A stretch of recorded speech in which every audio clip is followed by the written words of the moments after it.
कल्पना करा, जर बाबासाहेब आंबेडकर नसते तर. कल्पना करा ती सकाळ कशी असती. सूर्य उगवला असता, पण आपल्या नशिबात मात्र कायमची रात्र असती.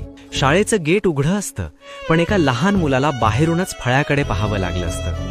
गुरुजींचे शब्द काळजाला टोचले असते, तुझी जागा या चौकटी बाहेर आहे. एका मुलीच्या हातात पुस्तक असतं, पण डोळ्यात पाणी असतं, कारण तिला सांगितलं गेलं असतं, तुला अक्षरं गिरवण्याचा अधिकार नाही. कोणीतरी घोटभर पाण्यासाठी तहानलेलं उभं असतं, कारण त्या पाण्याचा मालक तो नाही, तर त्याची जात ठरली असती.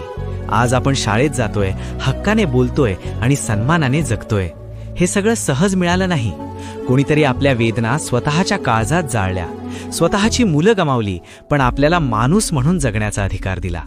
आज आपण उभे आहोत ते केवळ आपल्या पायांवर नाही, तर त्यांच्या संघर्षाच्या उत्तुंग खांद्यांवर. जर बाबासाहेब नसते तर आजही आपण जगत नसतो, फक्त सहन करत.